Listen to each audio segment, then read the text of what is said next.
Eu estou com um processo sobre aquele problema do INSS.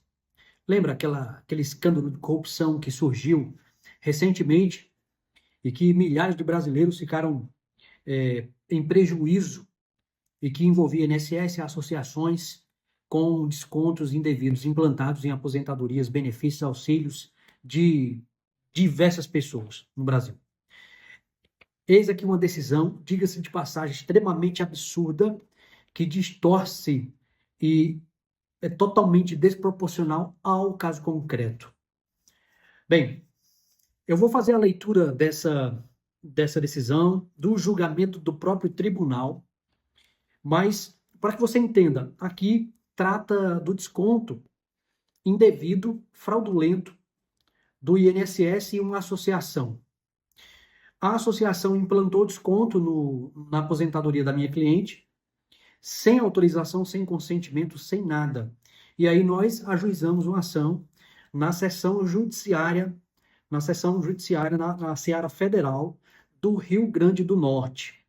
Ajuizamos essa ação, caiu na terceira vara federal, o juiz negou os danos morais, primeiro ponto interessante.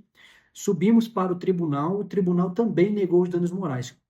Qual foi a alegação, tanto do juiz quanto do tribunal, para negar a condenação em danos morais da associação e do INSS? É que, segundo eles, o que houve aqui foi mero aborrecimento. Agora, você não vai acreditar aqui no teor, no caso concreto, dos detalhes. Veja bem, o que é que esse caso aqui ele demonstrou? Quando nós ajuizamos, a associação apresentou um contrato com a assinatura da minha cliente. E quando eu olhei, eu disse, não é possível. Comecei a comparar as assinaturas e as assinaturas eram diferentes. E aí nós pedimos uma perícia grafotécnica, ainda em primeiro grau de jurisdição. O juiz concedeu, marcou a perícia, fizemos a perícia e o perito determinou o seguinte, que a assinatura que estava no contrato que a associação forneceu, juntou no processo, apresentou ao juiz, era falsa. Assinatura falsa. E aí chegamos à conclusão, contrato fraudulento. Só para você ter ideia. E aí juntamos no processo lá o pedido de condenação e tal, reiterando, enfim. Tá lá o laudo da perícia dizendo que aquilo é fraude, que o contrato é fraudulento, que a assinatura da cliente foi falsificada, que ela não autorizou desconto. O juiz disse o que na sentença? Devolva só os valores que foram descontados na aposentadoria da aposentada, mas não condeno em danos morais, não vejo que houve dano moral, pois se trata de mero aborrecimento. Façam as suas conclusões aí, tá? As suas avaliações. Coloquem aqui nos comentários o que você acha dessa decisão, assim, extremamente, na minha concepção profissional e pessoal, absurda. Literalmente absurda. Veja, tem um contrato apresentado pela própria ré, pela associação, basicamente tentando enganar o juiz, enganou, já tinha enganado a cliente, começou a descontar indevidamente. Como eles conseguem essas coisas, implantar desconto, essas coisas, aí não me perguntem. Mas todos os descontos foram implantados e aí o juiz disse que não teve dano moral. A cliente foi basicamente, praticamente roubada, psicologicamente abalada, humilhada, porque você tem sua conta, seus dados invadidos e aí, do nada, a implantação de um determinado desconto aparece.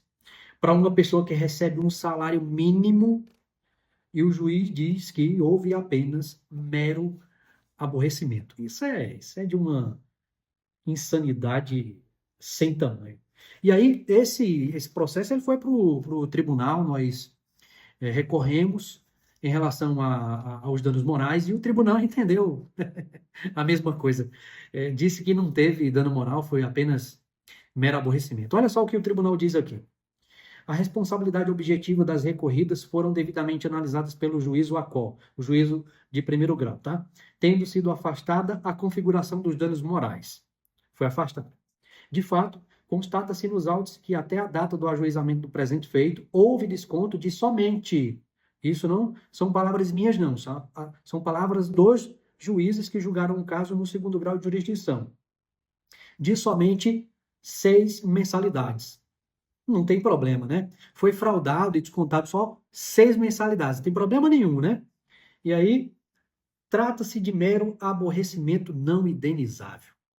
Isso o que o tribunal entendeu. Conforme consignado em todos os votos deste relator acerca do tema em análise, destaco o meu entendimento pessoal de que não deve ser ignorado o baixo valor do desconto em relação ao valor do benefício previdenciário, bem como o período relativamente curto de sua ocorrência, que mitigam as consequências prejudiciais dos danos sofridos pela parte autora, inexistindo provas de que ela teria deixado de pagar contas ou adquirir produtos essenciais ao seu sustento em razão da quantia mensal descontada indevidamente pela associação ré.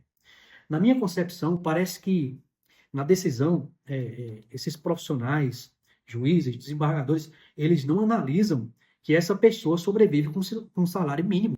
É absurdamente, assim, incoerente. Não dá para entender um negócio desse, não.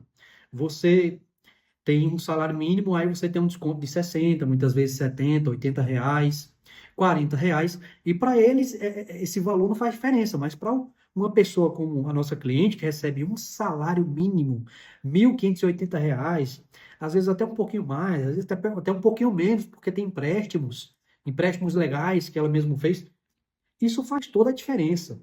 E aí, continuando aqui, destaque-se que este colegiado, na sessão recursal de 25/9/2024, definiu por unanimidade que a ocorrência de poucos descontos de mensalidades associativas corresponde a mero aborrecimento, não configurando por si só dano indenizável. Então, resumindo, é o seguinte: esses casos aí do escândalo do INSS, de descontos de associações, muitas vezes fantasmas, que você não encontra, até mesmo para buscar a restituição desses valores, às vezes você não encontra essa associação. Então, basicamente, o que eles estão dizendo aqui? Que tudo bem, os descontos aconteceram e não tem necessidade de indenizar, é só devolver. Não teve dano a parte autora, porque o salário dela, tranquilo, não tem efeito nenhum no salário dela. É um salário mínimo, mas dá para sobreviver, não teve impacto nenhum, então não teve dano. A associação ela pode forjar, ela pode simplesmente falsificar a sua assinatura, colocar num contrato fraudulento, jogar no processo, em juízo, perante um tribunal, e está tudo bem.